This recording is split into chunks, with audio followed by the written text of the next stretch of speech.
You've got $100,000. Maybe it's sitting in a savings account. Maybe you just inherited it or sold something or spent years grinding to stack it up. Doesn't matter how you got it. What matters is what happens next. Because $100,000 is a serious amount of money. In Australia right now, with the right strategy, it can become 1 million. The only real question is how fast. And for most Australians, getting to 100,000 in cash is already a milestone. The average full-time salary in this country just crossed $108,000 before tax. But after tax, after rent or mortgage, after groceries, after the electricity bill that seems to go up every quarter, after everything, most people are lucky to save 15 to 20,000 a year. That means $100,000 represents roughly 5 to 7 years of disciplined saving for an average earner. It's not pocket money, it's years of your life compressed into a number. And what you do with that number from here determines whether those years of sacrifice actually lead somewhere. The whole game comes down to compound interest.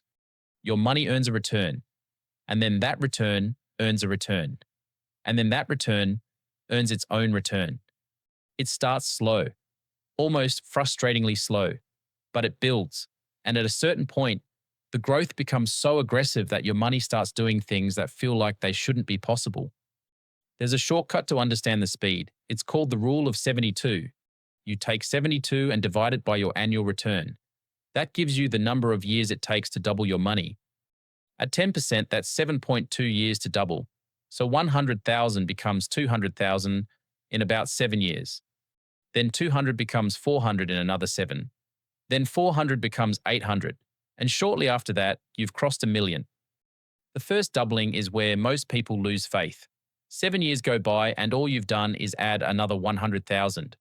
It doesn't feel life-changing. It doesn't feel like you're on your way to 1 million. But that's the trap. Because during the second doubling, you're not growing 100,000 anymore. You're growing 200,000. The returns are literally twice as large. And during the third doubling, they're 4 times larger than they were at the start. By the time you're compounding on 400 or 500,000, a single good year in the market can add $50,000 or $60,000 to your portfolio. Now let's put real numbers behind this, using what's actually available to Australians in August 2026. Your first option is a high-interest savings account. And right now, the temptation is stronger than it's been in years, because the Reserve Bank raised the cash rate 3 times between February and May 2026 to fight rising inflation, taking it from 3.60% to 4.35%. Banks followed the rises, so the best ongoing savings rates now sit between 5.10 and 5.75%, with introductory offers touching 6%.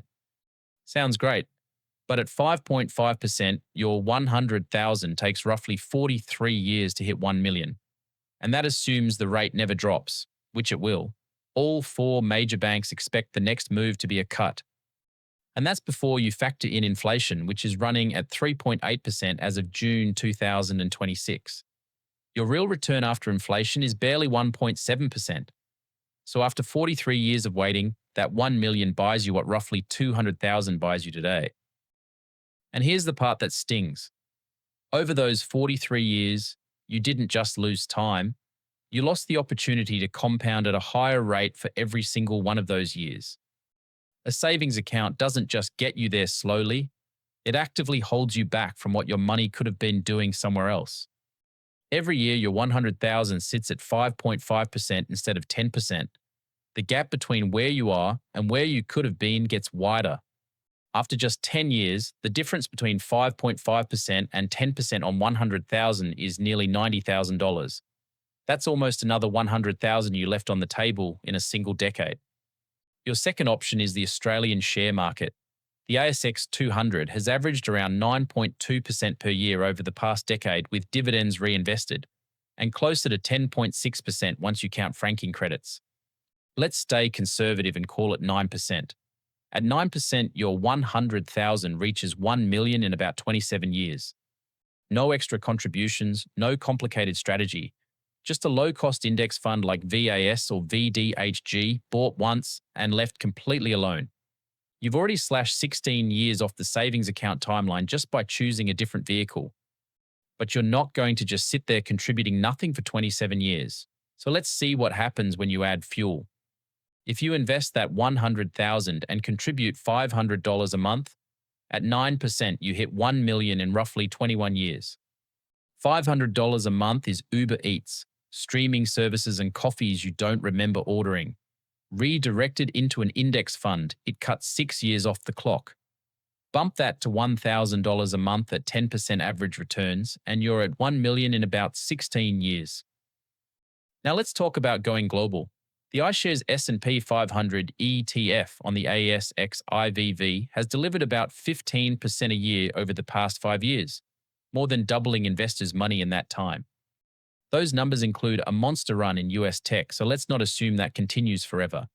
But even at a more conservative 12%, $100,000 reaches 1 million in about 20 years with zero contributions. Add 1,000 a month at that same 12%, and the timeline drops to around 14 years. Push your contributions to 1,500 a month, and you're looking at roughly 13 years. At 2,000 a month with 12% returns, it's closer to 12 years flat. And when you get there, 1 million in investable assets changes your life in ways that aren't just theoretical. At a conservative 4% withdrawal rate, 1 million generates $40,000 a year in passive income without ever touching the principal. That's almost $770 a week landing in your account while you sleep. Combine that with even a modest income or a partial pension, and you've got genuine financial freedom. Not flashy, not Lamborghinis, but the kind of freedom where you work because you want to, not because you have to. Where you take 3 months off and nothing falls apart. Where a surprise bill doesn't send you into a spiral. And once you've crossed 1 million, something else happens that almost nobody talks about. The second million comes drastically faster than the first. At 10% returns on 1 million, your money is generating $100,000 a year in growth alone. The game doesn't slow down after a million, it accelerates. And that's why speed matters so much in the early years.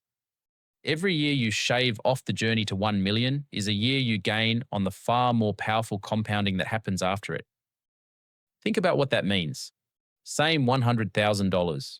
But the difference between parking it in a savings account and actively investing it with consistent monthly contributions is more than 30 years. 3 decades, an entire generation of time, gone or gained depending on what you decide to do. And this is where most people make the critical mistake. They don't start. They look at the market and think it's too complicated. They hear about a crash on the news and convince themselves they need to wait for the perfect moment. They tell themselves they'll figure it out next year.